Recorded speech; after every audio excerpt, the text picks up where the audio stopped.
Recording has started. Bom, galera, boa noite. Então, isso daqui, a gente ia fazer uma comparação entre as libs de configuração. Na verdade, a gente vai fazer, né, uma comparação entre as libs de configuração, o Python Decouple e o Dynaconf. Mas aí no meio eu pensei em a gente fazer aqui uma coisa prática, né? Que eu estou pretendendo não, já praticamente decidi para colocar o conhecimento do Welcome to the Django na prática. Eu decidi fazer o site, eu acho que eu vou levar o site da Python Pro para o Heroku e deixar isso open source. E aí eu pensei que já dá para linkar nessa primeira aula, porque criando um projeto Django, nessa fase inicial dá para a gente ver qual que é o verdadeiro problema de configuração.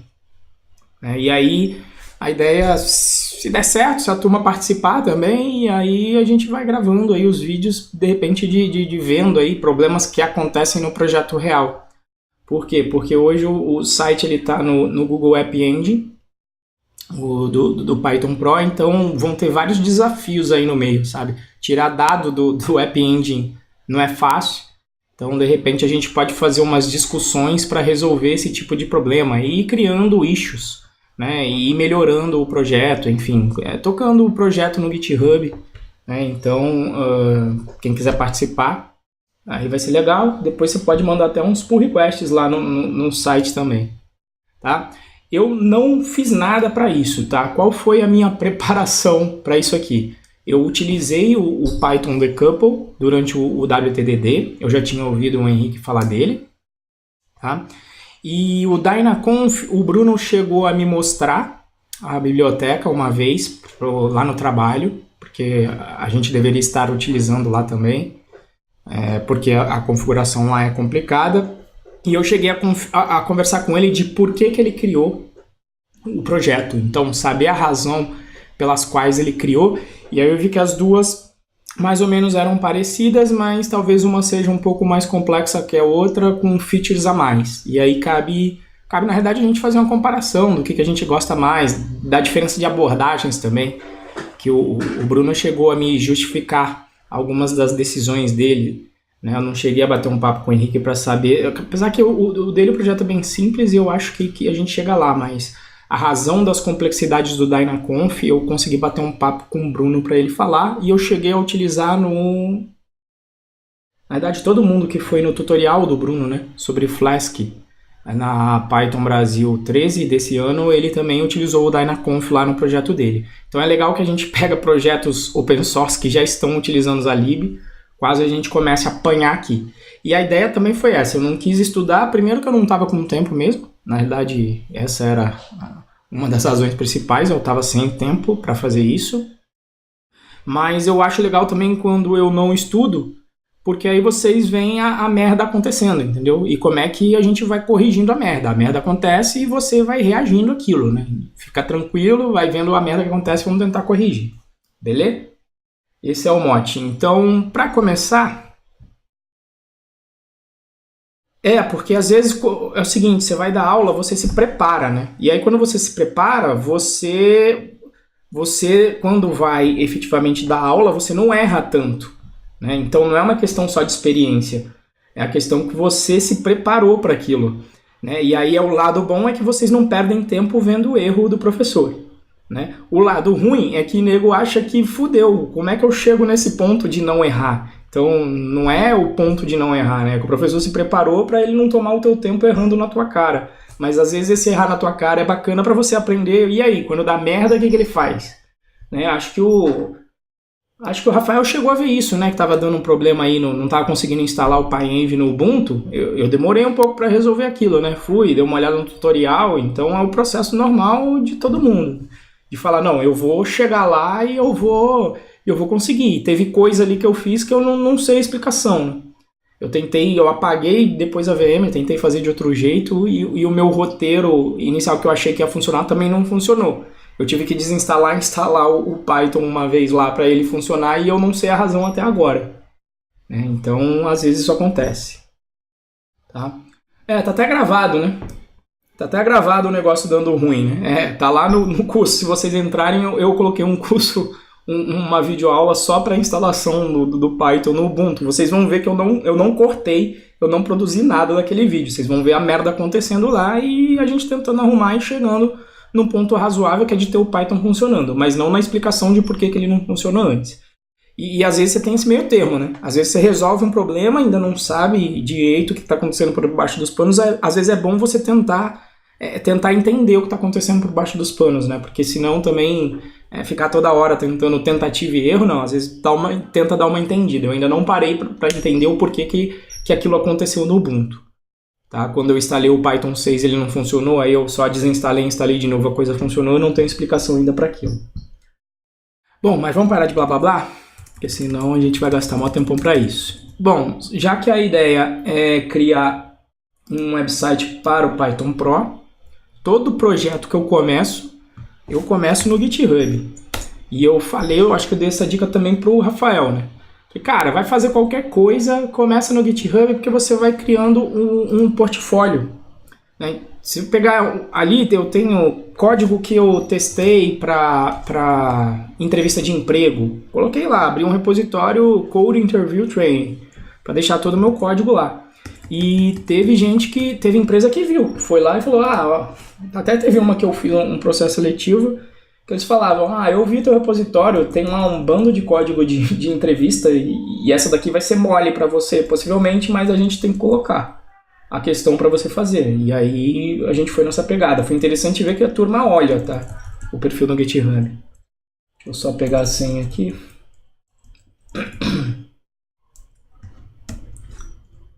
A senha, pensei que eu já estava logado, pelo menos isso dava para ter adiantado, né?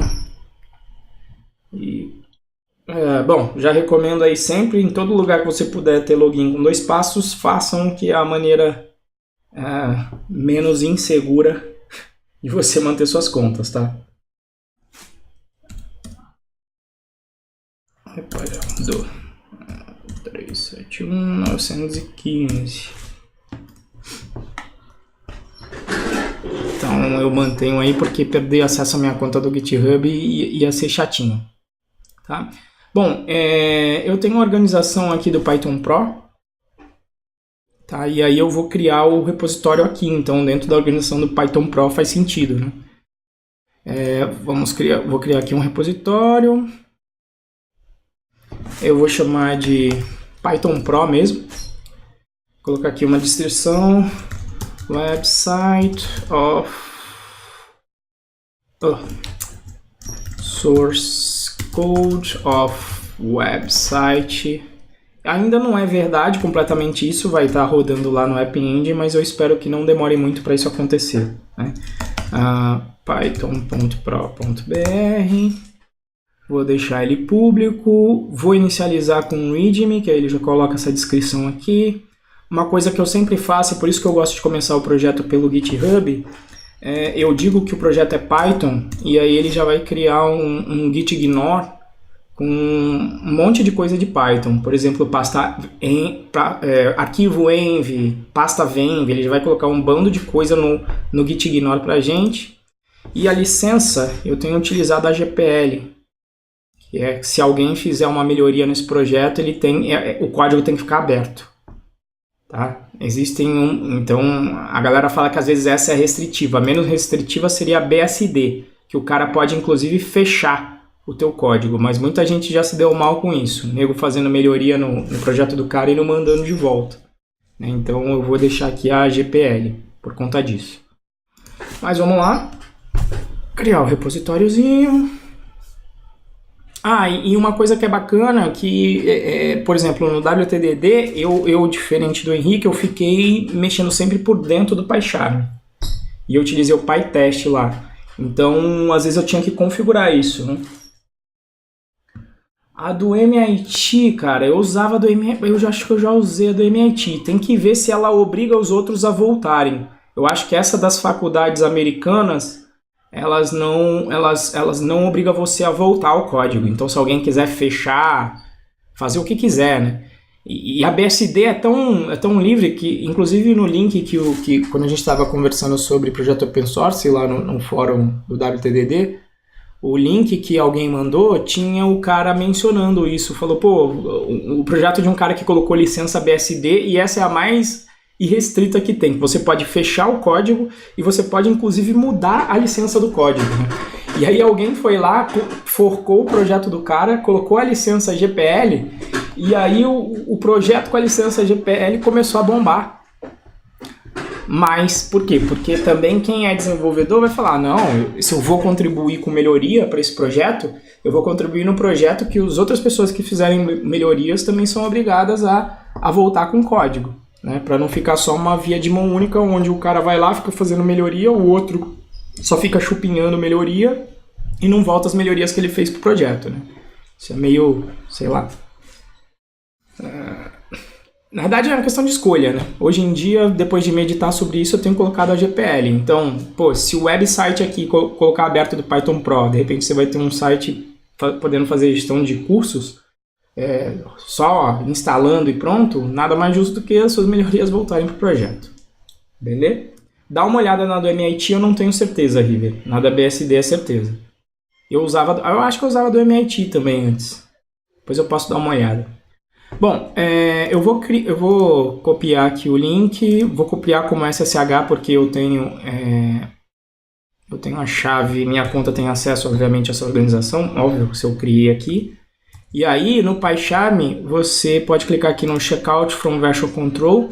Ele tem aqui um GitHub, mas na realidade ele pede para você logar no GitHub e a única coisa que ele vai fazer é ler via API os seus repositórios para te apresentar uma lista. Então eu não uso essa opção aqui do GitHub, eu prefiro usar essa aqui do Git mesmo, onde eu coloco o link. Vou até mudar aqui o nome do diretório para o website, porque eu acho que eu já criei alguma coisa chamada Python Pro. E aí eu vou clonar esse cara, ele já vai abrir o projeto para mim.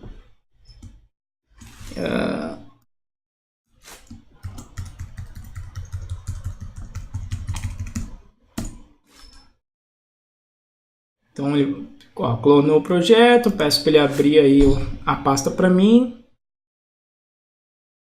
E aí eu vendo Java, né, cara? Então eu sou viciado em DE. Então tudo que eu vou ver, eu vejo como é que eu faço por dentro da IDE.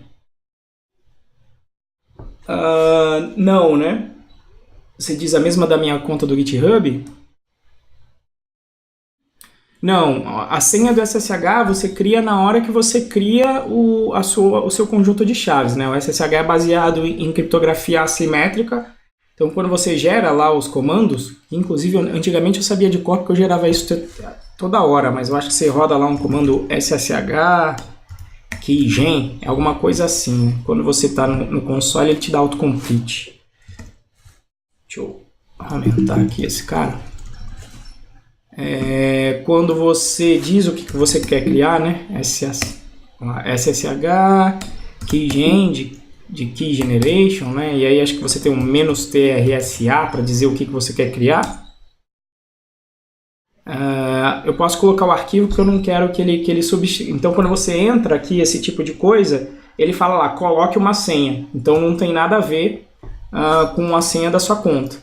Tanto é que depois você tem que ir lá no teu diretório, que em geral ele cria aqui, né, no ponto cd. Porcaria. SSH.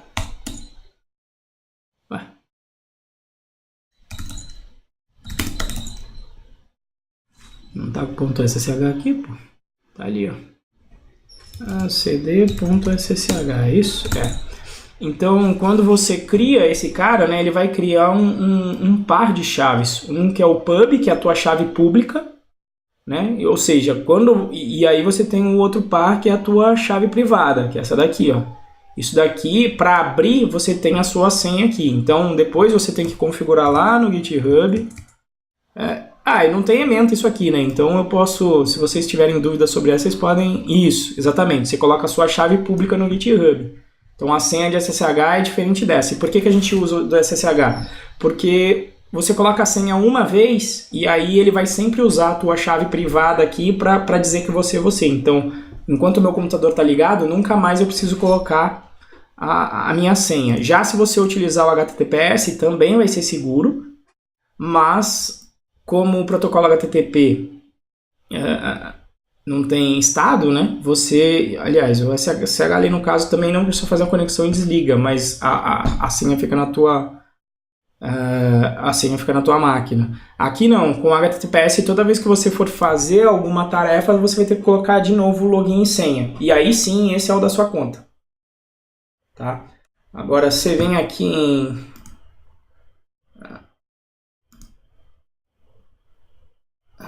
cadê? Porra, não tá abrindo por quê? Vem aqui no settings da sua conta e aí por isso que você sobe a sua chave pública.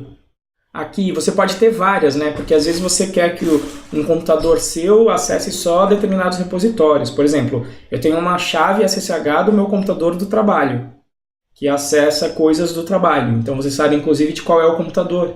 E depois você consegue revocar isso, né? Imagine que, olha lá, eu tenho aqui uma chave na Red Hat e eu tenho a do meu computador pessoal. Então vamos supor, no dia que eu sair da Red Hat, né, o que eu venho? Eu venho aqui e apago essa chave, então mesmo que alguém consiga pegar essa chave no computador, não tem problema porque eu apaguei ela daqui. Tá? É isso aí. Clonamos o projeto e agora vem a parte que vocês têm que me ajudar porque eu realmente não lembro de tanta coisa aqui, tá? Que vai ser a instalação do Django e etc. Mas eu vou ter que criar um ambiente virtual. Eu estou com o PyEnv já instalado. Olha lá, Py. Na verdade, traço global. Na verdade é global, é o contexto, olha lá. Por padrão eu estou inclusive no 3.61. Deixa eu dar uma atualizada. PyEnv install 3.63. É mesmo? Eu tinha que dar o que aqui? Um update? Tem um PyEnv update aqui, é isso? Ô Enzo, eu acho que o Hiroko ainda não está usando o 3.3, ele está só no 3.2. Eu vou conferir, aí já te falo. Mas eu não vou fazer o upload, mas eu utilizei o 3. Entendi, como a versão mínima, né? Mas em geral, a versão ali que a gente chama de minor, né? Em geral é só correção de bug. Então, em geral, quando você, não sei, eu acho que eu já falei isso também em uma aula, né? Sobre as versões do Apache, né? Explicando lá o que é cada um desses números, né? Na verdade, a primeira é a Major, a do meio é a Minor e essa daqui é a Bug Fix. E se você usa versionamento semântico, isso tem um significado, saca? Tipo, as de Bug Fix é o seguinte, você pode subir de versão ou descer de versão da Bug Fix, que o teu código vai ficar funcionando. Entendi. Vamos com a 361 que não vai ter problema, né? Já a Minor é uma versão que é assim, se você fizer o upgrade de versão da Minor, ou seja, do Python 3.5 por 3.6, nada vai quebrar. Agora, se você for do 3.6 por 3.5, pode ser que alguma coisa quebre. Então, por exemplo, format strings criaram no Python 3.6 e não tem para ele para trás. Ou seja, se você criou código no Python 3.6, com Fstring ele vai quebrar com certeza no Python 3.5, né? E a versão Major é quando você muda a API, né? E por isso que o Python mudou, porque mudou a natureza da linguagem, né? Já mexeram lá dentro com o negócio de string para começar a brincadeira, né? Tipos de funções fundamentais do interpretador mudaram. Por exemplo, range não volta uma lista no Python 3, volta um generator, né? E foram duas grandes mudanças que aconteceram e que quebraria código para trás. Então, é assim, ele tem uma certa semelhança, mas aí é um quebra-quebra danado. Você pode então ter código que funcione no 2 e não funciona no 3 e vice-versa. Tá? Então, esse versionamento semântico. Diga aí. Não, eu entendi. O problema é que a gente teve um problema no Hiroko no final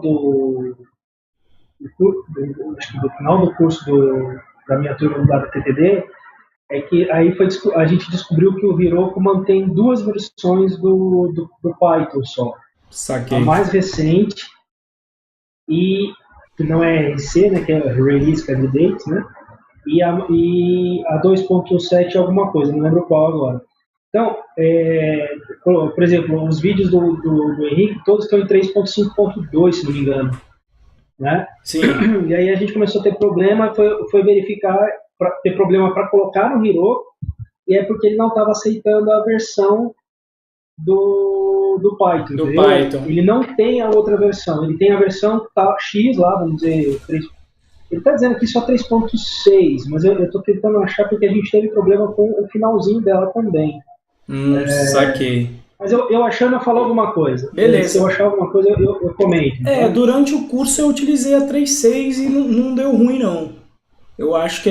Porque agora também a gente está na 3.6.3, né? Então agora a versão 2 para trás dá na 3.6.1. Olha lá. Ó, o Marcelo aí já falou que dá suporte para 3.6.2. Então, e também aqueles... qual foi a sua turma? Quando você fez, o River?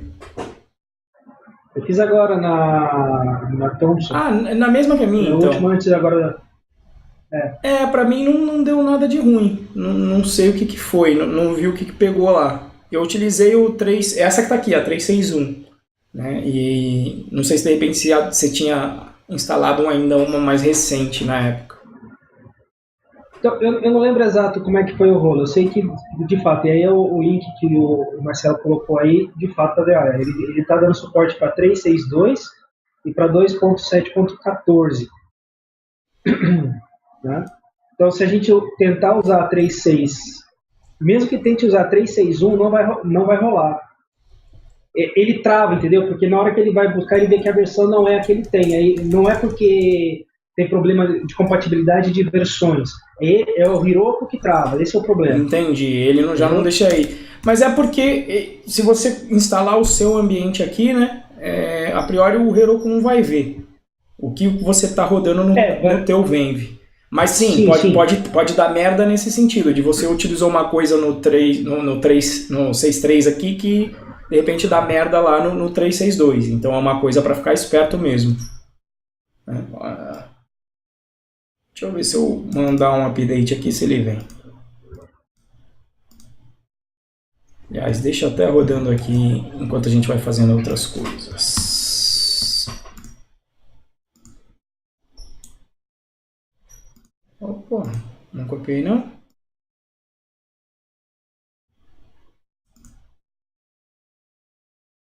Deixa ele fazendo aqui. Vamos ver se vai... Apesar que Brew Update pode ser que ele demore uma caralhada, né? Enfim, eu não devia ter nem... Eu devia ter começado pelo... Peraí.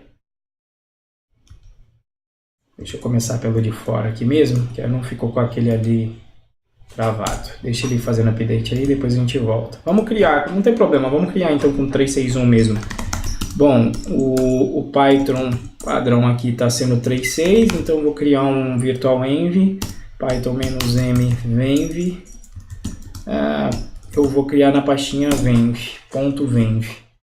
Por quê? Porque aí o gitignore que já veio do GitHub, se vocês verem, olha lá, ele já coloca um env aqui no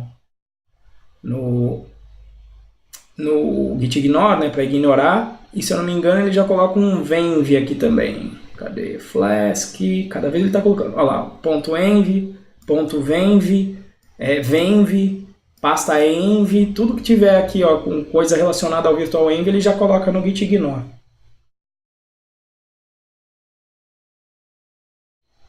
Eu nem sabia que o PyEnv tem um virtual env aí, Cleito. Para falar a verdade. Eu acostumei porque, na verdade, eu nem utilizava o PyEnv antes. Eu aprendi tem 6 meses. E aí eu sempre acostumei a fazer isso aqui. Você coloca Python-M porque eu tenho certeza qual é o Python que está executando, que é o 3.6.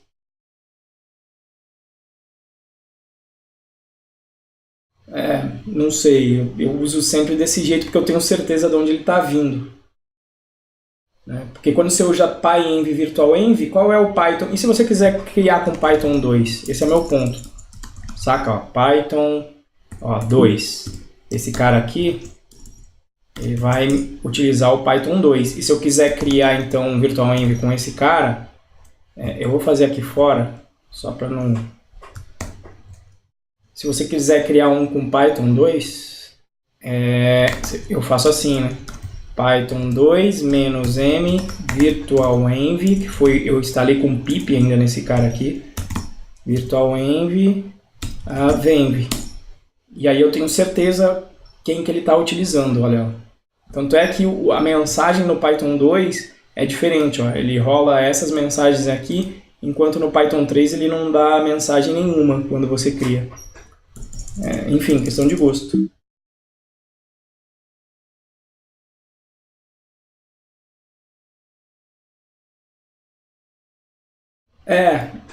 Aí o Workon, na realidade, o VirtualEnv Wrapper eu não uso, porque quando você utiliza o PyCharm, ele não... Você tem que saber o que ele resolve de problema, né? Para quem fica codando na linha de comando, ele resolve esse problema, né? Ele te dá atalhos para você pular de um VirtualEnv para o outro. É isso que ele faz. Agora, quando você usa o PyCharm, vocês vão ver, ó, eu criei o VirtualEnv e aí eu vou configurar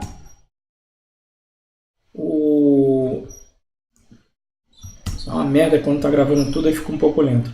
Eu vou gravar eu vou configurar um interpretador que ele vai utilizar, porque eu criei esse VirtualEnv aqui, então olha lá, eu venho aqui uma vez, e isso é uma vez na vida que você faz, é quando você cria o projeto, baixou o projeto, né? Então eu vou vir aqui, vou dizer que eu quero utilizar, cliquei aqui na setinha, Add Local, aí eu vou na raiz do projeto, ou era para ele ir na raiz do projeto, aqui ó. Caço lá o venv, bin, relembrando que isso aqui no Windows é script com maiúsculo. E aí você coloca o Python aqui, ele já vem com as dependências e tal. E aí é isso. Aí a partir do momento que eu fiz isso, toda vez que eu chegar no projeto ele já vai utilizar esse cara. Então eu não tenho a necessidade de dar um comando workon.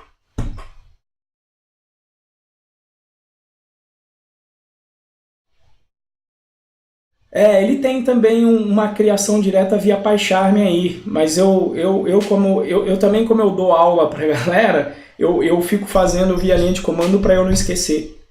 E aí quando eu vou ensinar os outros a criar a primeira vez, eu ensino fora do PyCharm, porque tem gente que não vai querer utilizar o PyCharm. Eu prefiro também assim, eu tenho um .venv dentro do meu projeto, sempre. Ele fica lá junto. Exatamente. Eu posso dar o source bin activate aqui, mas só para mostrar. O único problema... Puta, não acredito que ele... ainda tá indexando aqui. Tem problema, eu vou desligar ele aqui, ó. E aí qual que é a pegada? Toda vez que eu volto para o meu projeto, aquele setup indicando de qual é o interpretador desse projeto, ele grava aí no arquivo de configuração dele, tá? Que inclusive eu coloquei para ele ignorar alguns arquivos globalmente no .git ignore global da minha home. Olha lá, eu falei, ó, tudo que for .ideia é arquivo de configuração da IDE, do PyCharm. Então ele não coloca isso daqui. Esse .project eu coloquei porque se você utilizar acho que é PyDev, lá no Eclipse, ele vai colocar um .project na sua pasta. E aí eu coloquei o bin aqui também, para quem tem saída binária, eu estou ignorando isso tudo globalmente, isso no meu computador para o Git. Se você criar um .git ignore global na tua home, você não precisa ficar copiando isso aqui toda hora para o seu Git ignore, coisa que antigamente eu fazia. Tá? E olha lá, e aí quando eu ligo o terminal, veja que ele já ativa para mim o VirtualEnv que eu estou utilizando. Então, na prática, eles fizeram essa mudança, também tem 1 ano e meio, eu acho.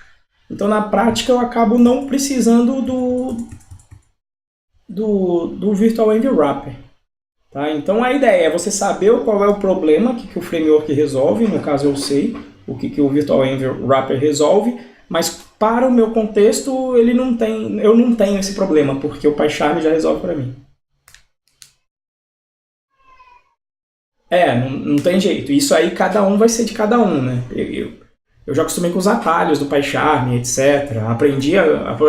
Tive que aprender por conta da Red Hat a mexer no Vim, mas não virei vou lá no Vim e criei um profile lá, não. Você mexeu o basicão no Vim e depois eu vi como é que o pessoal, mas mexe no servidor, com Vim, não tem PyCharm no servidor, não, beleza, mas aí eu fui lá e vi que tem como você acessar remotamente via PyCharm o servidor, ele te mostra os arquivos remotos SSH e você consegue editar eles dentro do PyCharm, entendeu?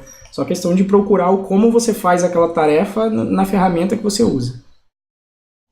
Porra, por que tá pembando tanto, filho? É porque muito vídeo, gravando vídeo local e gravando via BlueJeans, fazendo transmissão. Deixa eu parar aqui de enviar o meu vídeo. Minha cara não vai ajudar ninguém.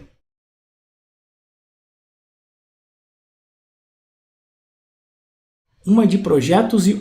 então, eu não gosto de separar isso, porque fatalmente uma hora pra mim River. Pra mim, fatalmente uma hora você vai, sei lá... Apesar que o Virtual Env Wrapper não vai deixar você dar mole, né?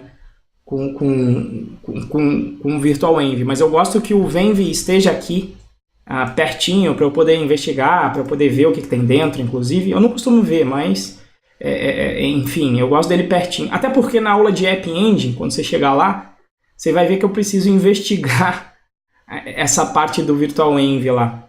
E eu tenho que subir umas libs na mão, tenho que acessar aqui o site packages do que tem instalado. E aí é a hora que realmente ele está dentro do projeto para mim, eu acho bem legal. Beleza? É verdade aí, André. É Lady Murphy. Tá ao vivo, fudeu. Não, mas eu sei que nisso dar uma pembada. Quando eu tô gravando o vídeo com o PyCharm aberto, gravando no BlueJeans e fazendo stream de vídeo, aí mesmo esse computador aqui abre o bico. Tá? Uma vez eu vi ele desligar. Nego fala que o Mac nunca dá tela azul, eu já vi umas 3 vezes já. Então, aí o setar a variável de ambiente, eu sei o que é a variável de ambiente e tal, mas eu evito. Eu não gosto de mexer em variável de ambiente. Mas enfim, cada um vai na sua. Mas vamos lá, né? Como é que... Bom, eu tenho aqui que instalar o pip install Django, né? Vamos pegar a última versão. Começando um projeto novo.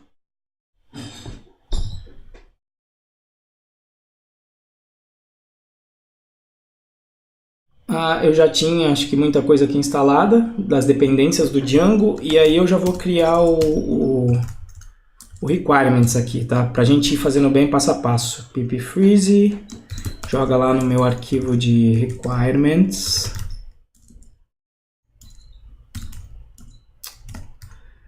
.txt.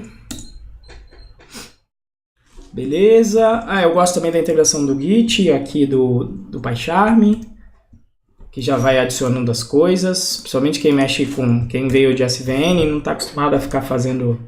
Vai fazendo aqui a gestão para mim. Por que você não está? Ctrl Alt A. Acrescenta isso. Então aqui...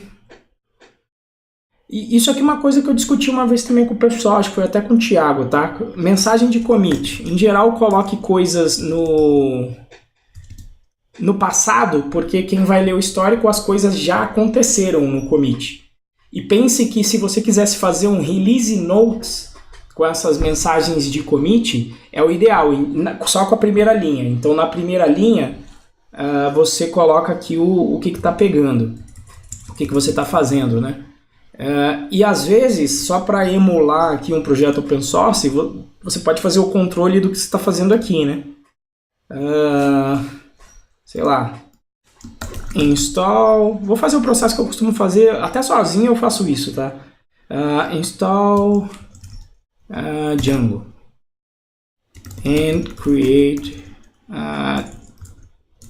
requirements with dependencies. Então você cria aqui, você faz a sua gestão básica. O que houve aqui? Foi o Command Alt A. Se você criar algum arquivo por fora do PyCharm, ele não vai identificar aquilo e fazer a gestão. Ele tinha deixado até vermelho. Aí quando você clica no... Você pode clicar no arquivo, mas você pode clicar no diretório aqui na raiz. Se você der um Command Alt A na raiz, ele vai dar... É como se você estivesse fazendo o git add. Git add ponto, aliás. Que vai incluir tudo que não está versionado aqui dentro. Ele vai versionar. Tá? Tanto é que se eu... só para confirmar. Git status. Olha lá. É como se ele tivesse feito já o git add. Aí você faz o seguinte, você vem aqui em Help e tem esse Key Map Reference. Ele abre um PDF com os atalhos para o seu sistema operacional. Como o meu é Mac, ele abriu o do Mac. E eu acho que eu mostrei da outra vez, eu mandei para alguém lá na PyCon. Mas eu peguei também, era de Mac. Saca? Aí você começa a ver, não sei se ele tem aqui Git Integration, ou você vem aqui, ou você vem também nos Settings. Aqui no meu Settings é Command vírgula, mas os Settings em outro eu acho que é Ctrl Shift S nos outros sistemas. Você vem aqui e digita Keymap, que ele te mostra. Porque eu dou uma alterada no meu Keymap. Tem alguns atalhos que ele não coloca por padrão. Então se você vem aqui, ele deixa por menu, olha lá, Version Control System. E aí tem os atalhos aqui. Então, por exemplo, teve um aqui que não tinha, que eu coloquei, que era o de fazer o pull. Não tinha atalho para o pull. Você clica com o botão direito e tem lá Add Keyboard Shortcut. Então você consegue criar e alterar os seus atalhos. Você salva isso e aí você consegue inclusive mandar esse arquivo com as suas configurações para outra pessoa que tenha PyCharm. Beleza? Mas o legal é que fica separado. Então, todos os comandos de Git você consegue dar uma verificada aqui. Cadê? Repositório. Olha lá. Push, pull. Cadê o do commit? Do commit é Command K. Tá pra cima. Tá pra cima? Vocês viram aí? Talvez esteja em... Aqui, commit. Em CVS, que é genérico. Ou seja, para qualquer integração. Seja ela com Mercurial, etc. Lá. Na verdade eu não utilizo o commit file, eu dou um commit em tudo, que é o Command K, ele não está mostrando aqui. Enfim, você consegue ver aqui, beleza? Eu não vi o git commit aqui mesmo. Commit project, está aqui, Falei, Command K. Mas aí no de vocês vai ser outra coisa, né? Se for o sistema diferente, o atalho vai ser diferente.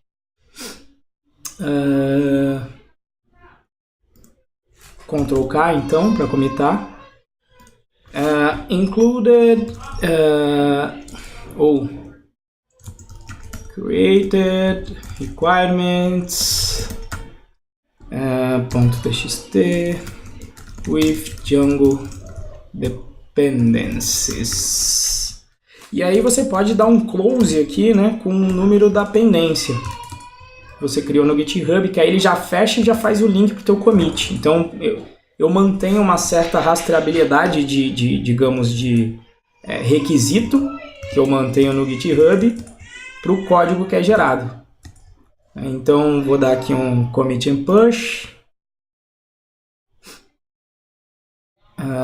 Dou um push aqui. E aí dá para a gente conferir. Como meu computador está lento, você nem vai ver. O que eu acho bizarro no GitHub, eu não sei se eles fazem aqui o link via WebSocket. Que algumas vezes eu fecho a issue e eu estou com ela aberta e ela já fica vermelha sem recarregar a página. Então ele deve manter um WebSocket. Então veja lá, ele já fechou e ele mantém o link, já que eu coloquei na mensagem, ele mantém o link que me leva direto para o que ele fez. Qual foi o que eu alterei. Então você mantém aí uma certa rastreabilidade de requisito, né? Beleza? Bom, finalmente não, agora vocês têm que me ajudar mesmo. Aqui tem uma parada, como é que é? Eu vou criar na mesma estrutura do WTDD, deixa eu até abrir ele aqui para ficar de colinha no projeto. Então, por isso que eu gosto de fazer as coisas meio... O que eu vou fazendo, que aí vocês vão vendo, enfim, vão perguntando. A ideia vai ser essa troca de experiência. Por isso que eu falei, vou fazer ao vivo e, sei lá, sem ficar com muito roteiro. Eu só não fiz isso, acho que no WTDD, eu não fui seguindo isso de ficar criando as issues, mas porque ali era mais para estudar e tal. Mas quando é um projeto que eu quero manter o histórico do que está sendo feito, inclusive escrevi dependencies errados aqui, quando eu quero manter o histórico, e é o caso, né, para o site do curso, eu mantenho esse nível esse nível aqui. E quando você vai trabalhar com outras pessoas, também é legal você manter isso, né? E a gente poderia até fazer pull request aqui, né? Eu podia abrir uma branch aqui e começar a mandar pull request em vez de fazer direto no código, tá? Mas, quando você está trabalhando sozinho, você não vai ficar mandando pull request para você mesmo. Ô, Renzo, no caso, para a gente ajudar a contribuir, acompanhar o projeto, é mais interessante a gente fazer um fork e fazer clonar esse repositório localmente, o nosso repositório forcado do seu, faz as alterações, cria uma branch. Não sei se vale a pena a gente falar pelo menos o básico disso aí, nessa questão aí. O Git mesmo, já que a gente vai usar, né, sei lá, tem que fazer uma abordagem nada muito aprofundada, mas pelo menos para ter uma ideia de como que a gente trabalharia em conjunto nesse projeto, né? Isso é dúvida de mais alguém? Na verdade, a gente fez isso. O Thiago uma vez perguntou isso e a gente... Foi você, não foi, Thiago, que perguntou aquela vez sobre o processo de desenvolvimento open source? Seria minha dúvida também. Eu achei interessante a pergunta do Thiago. Beleza, então vamos fazer de novo. Então esse projeto está no Python... Puta merda, eu abri ele no Python Pro? Cacete. Eu perguntei isso porque eu já vou fazer o fork dele daqui a pouco. Eu sei, é que eu criei o projeto no lugar errado. Bosta. Por isso que eu perguntei, porque assim, como a gente já fez, isso aí pelo menos, e eu vi que o pessoal tava falando aí de fechar o issue via o commit e tal, e é uma coisa assim, que eu também não conhecia até fazer o Python Pro, né? Então, eu acho até que isso pode ser uma dúvida de algumas pessoas, mas eu acho que à medida que a gente vai desenvolvendo o projeto, e essas coisas forem acontecendo, eu acho que isso já vai esclarecendo bastante coisa. O Git, para mim, hoje é indispensável, cara.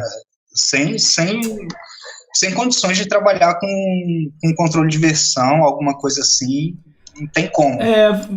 Bom, foi de propósito, então, eu ter criado aqui na minha conta do Renzo N, né? Eu criei de propósito, na conta errada, pra gente poder brincar de Git, então. Beleza? Eu vi agora, que merda, eu queria ter criado dentro da... Eu achei que eu tinha criado, mas eu acho que depois, quando eu naveguei pra lá e pra cá, eu criei errado. Então... Não, você chegou a dizer, inclusive, que ia criar na Python Pro. Então, e aí... Mas tá aqui no Renzo, né? Que merda que eu fiz? Eu jurava que eu tinha criado o Renzo. Foi... Já sei o que aconteceu. Python Pro. Só que quando eu criei lá era Python... Não. Deixa eu ver que merda que aconteceu. É que nem eu tô entendendo mais. Git remote -a. Pra ele me mostrar tudo que tá de remoto aqui. Não, era git remote -v. Git, isso, remote -v. Porra, eu jurava que eu tinha criado esse repo aqui no Python Pro. Bom, enfim, foi de propósito, vamos consertar isso. E aí até para falar de outra coisa importante. Porra, antigamente eu escrevia aqui no meu requisito, do jeito que tá aqui, né? E eu só colocava assim no commit, close in. Beleza? E aí qual é o problema? Se você decidir mudar do GitHub, ou mudar de projeto, ou mudar qualquer coisa, fudeu, porque teu histórico vai ter close no número X, só que quando você for pro Bitbucket, não tem mais a referência para aquele número da issue. Pelo contrário, vai ter referência para as issues lá do Bitbucket. Então, por isso que eu mantenho, inclusive no meu histórico, se você for ver, ficou meio redundante, né? Porque eu quase escrevia a mesma coisa aqui, ó, git log, eu praticamente escrevia a mesma coisa. Mas eu escrevi no passado, para caso eu quisesse utilizar uma ferramenta que fosse no git log e extraísse a primeira linha desses caras, eu conseguiria gerar um release notes do que eu fiz de uma versão para outra, para eu lançar. Ó, nessa versão foi feito o quê? Vou lá, git log, faço um códigozinho para dar o git log e extrair sempre a primeira linha das mensagens de commit. E aí eu teria automaticamente a extração de um release notes. Beleza? Sacaram isso aí? Então vamos fazer o certo aqui. Na realidade eu queria criar o projeto no Python Pro. Então eu vou criar... Aqui foi a merda, então deve ter sido, ó. Quero criar na organização Python Pro. Eu quero criar o projeto Python Pro. A descrição, eu vou copiar lá que eu já tinha escrito. Cadê o meu readme?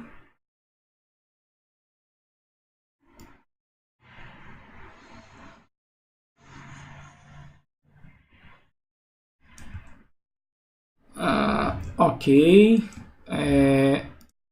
Na verdade é o seguinte, eu nem vou criar com readme nem nada, nem git ignore nem nada. Por quê? Porque eu já tenho essas mudanças que eu fiz nesse meu git que está aqui agora. Então eu vou só criar ele público sem porra nenhuma. Beleza? Que aí ele vai ficar aqui, você devia ter criado alguma coisa, mas é porque eu já criei, então eu não vou fazer isso. Saca? Então é o caso que eu vou querer agora aqui, ó, pegar só o meu repo Renzo N, na verdade. E aí eu vou apagar esse cara. Ele fica meio escondido, é aqui no Settings. Aí tem uma área que é Danger. Aqui, ó. Você pode transferir para outra pessoa, ou quando você vai apagar, você tem que digitar exatamente o nome do repositório para apagar de verdade. Tá?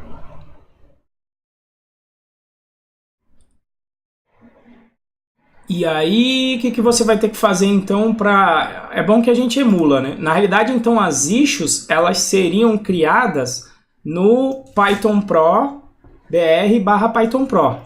Lá que ficariam as issues e eu linkaria para elas. Isso vai ser um erro que vai ficar aí e beleza, vai ficar no histórico aí, tá? Mas eu vou começar a fazer isso de lá. Mas então o que eu faria se eu sou um cara qualquer? Eu tenho até permissão de escrever lá naquele grupo do Python Pro, mas eu vou emular como se fosse vocês contribuindo com o projeto, né? Então, vamos lá no repositório, Python Pro BR, Python Pro.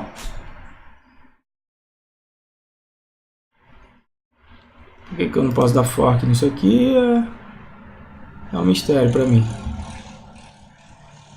Acho que você é o proprietário, né? Não, porque ele tá na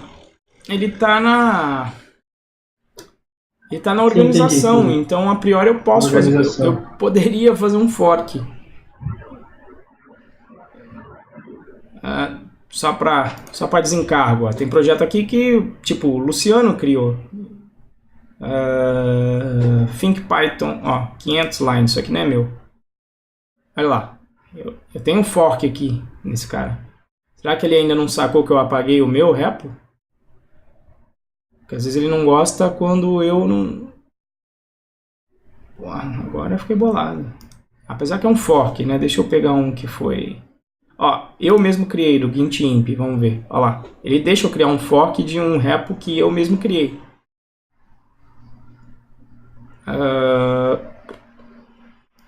O que tá pegando aqui? Python Pro. Eu acho que é porque eu tenho um repo Python Pro lá.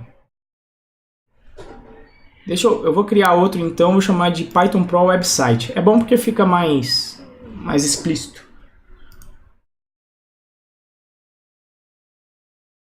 Cara, tá porque a gente não paga nada, né? Tudo é público por padrão pela nossa filosofia e a gente não paga nada. Olha lá, public aqui. Python Pro Website. Esquece de mudar ali o owner. Como é que é? Vou dar ali o owner. Tá do lado do repository. Obrigado. Aqui. Vamos criar aí esse cara de novo sem nada. Ou vai ver que ele não me deixa fazer o fork porque não tem nada aqui também, né? Tipo, tu vai fazer o fork de nada? Deveria deixar, né? Mas tudo bem. Pois é, pode ser. Vamos tentar então fazer o seguinte. Primeiro, esse repositório remoto ele não existe, né? Ele não existe mais, esse que está aqui. Então vamos remover git remote rm, que é o mesmo comando de retirar. E aí, quando você linka com o repositório remoto, ele dá um apelido para ele, né? Que por padrão é o origin. O origin é o repositório padrão para onde você vai mandar o seu código. Então eu vou retirar esse cara aí. Olha lá, git-v ali, remote não tem mais nada. E aí... o que eu vou fazer? Eu vou adicionar um remoto add e aí eu dou um apelido para ele. O apelido pode ser qualquer coisa, beleza? Quando ele é origin, é bacana porque quando você não definir quem é um repositório remoto, os comandos do Git eles usam o origin por padrão, é uma convenção, saca? Mas os comandos completos você pode definir qual é o repositório remoto e do que você está fazendo com as coisas, beleza? Então eu vou fazer assim, ó. Add, eu vou chamar de upstream. Upstream você costuma falar, eu costumo referenciar por conta da Red Hat. Na verdade, a comunidade open source costuma mandar isso, né? Quando você cria um fork, aquele repositório que é o original, de onde você forcou, a gente costuma dar o nome de upstream. Então eu vou dar um nome aqui de upstream para ele. E vou copiar. No caso, vocês não vão precisar, vocês até podem fazer isso, né? Mas não faz tanto sentido quando você está colaborando, tá? Mas no caso, como eu tenho acesso a esse cara aqui, eu vou adicionar dessa forma e aí vocês vão ver que quando eu dou o git remote -v, ele joga no upstream, beleza? E aí o que eu vou fazer? Olha, eu quero pegar agora tudo isso que está aqui e eu quero enviar para o upstream, que é o repositório, esse cara aqui. Então como é que eu faço?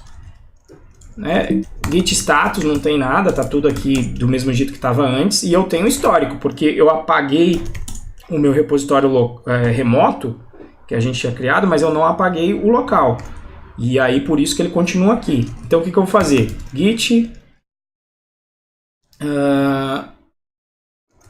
git push. Se você fizer só um git push, o que ele está fazendo? Ele está fazendo um git push origin na branch master. Quando você não digita nada, é isso que ele está fazendo, tá?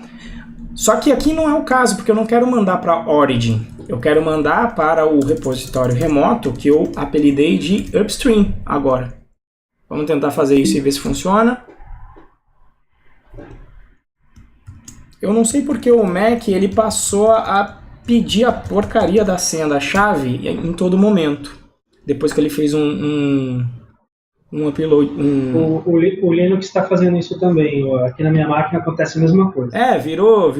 Deve ser alguma razão de segurança, né? Virou padrão, então, isso. Esse negócio aí de pedir toda hora a senha, é que acho que na hora que você foi gerar as keys, você digitou uma senha. E aí, se você digita a senha na hora que está gerando, ele sempre pede. Ah, não, mas é que a senha, você tem que digitar a senha toda hora, porque senão, se alguém roubar teu computador e pegar a tua chave privada, aí tu tá lascado. O cara vai poder acessar tudo que tem tua chave privada. Então, na realidade, você coloca a senha como uma proteção extra. Mas o que eu digo é o seguinte... Mas aí é chato que você tem que ficar toda hora digitando, né? Você tira uma facilidade, né? Uma praticidade, né? Então, mas é isso que eu tô te falando. Antigamente, você digitava só uma vez isso aqui que eu fiz.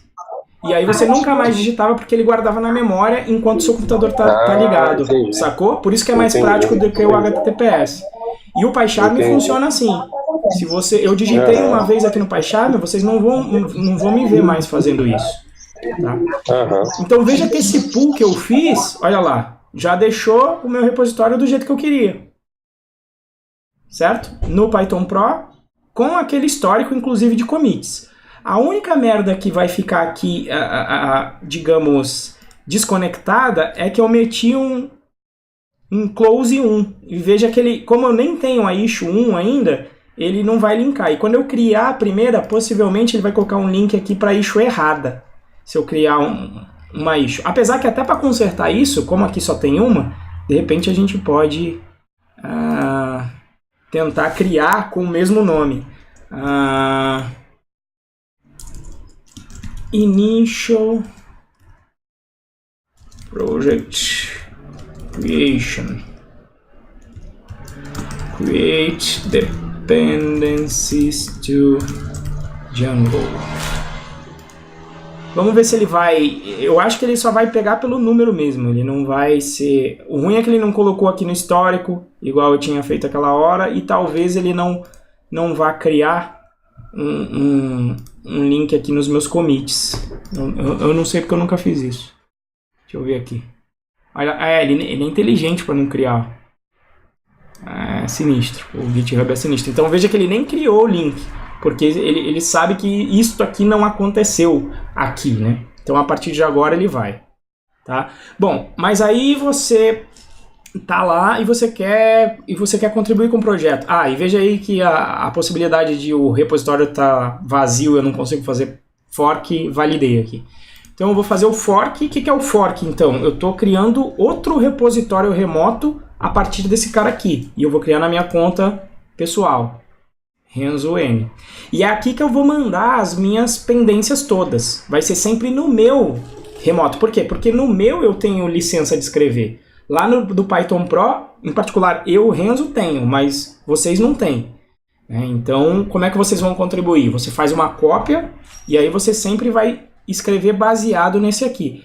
E aí, como é que eu vou fazer agora para consertar o repositório aqui? Vou fazer assim, git remote add origin, que é aquele nome padrão que ele usa, que é para quem você, sempre que você fizer pull e push, você quer fazer para esse cara aqui, né? Então, o que eu vou fazer?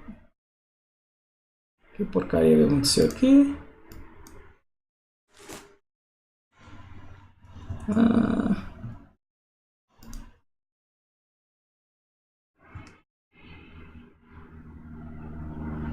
Git remote add origin. Veio o Venv aqui junto. Que merda é essa?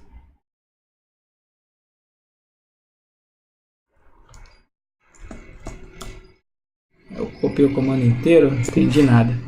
Enfim. Eu vou então apontar o meu origin para esse cara aí que eu fiz o fork. Que merda é essa? Adicionou?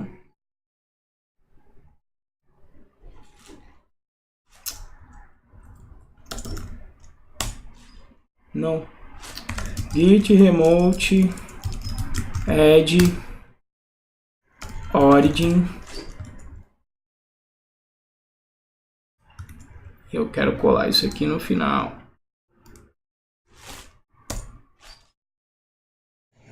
Que porras. Não é GOT, é Git. Tá vendo? Tá assistindo Game of Thrones, Isso aí é pra ver se vocês já estavam aí, que eu não tava escutando barulho nenhum. Falei, porra, a galera já dropou já. Você que dá assistindo Game of Thrones. Eu tô deixando o meu no mudo pra não atrapalhar aí, tá? Meio barulhento aqui, cara. Tranquilo. Beleza, então olha aí agora, no Origin eu tenho o meu fork. E no Upstream eu tô apontando pro original. Você só aponta para o original se você tiver permissão de escrever lá e se você está pensando em mandar mudanças direto para ele, tá? Não tem necessidade de você fazer isso. E o legal é por isso que também eu crio tudo primeiro no GitHub e depois faço o clone. Por quê? Porque quando você faz o clone do GitHub, ele já faz esse git remote add origin para o que você está clonando por padrão. Se você criar na sua máquina com git init, você vai ter que fazer na mão, igual eu fiz aqui, tá? Mas é bom que você fica conhecendo de Git mais. Né? Bom, mas vamos lá. Vamos criar então aqui, vamos emular aqui o projeto com pendências, né? Então eu vou voltar aqui pro fork. Vamos criar aqui uma issue. Aliás, já que tá aqui, deixa eu só parar e recomeçar a aula para o vídeo não ficar muito grande. Só um instante.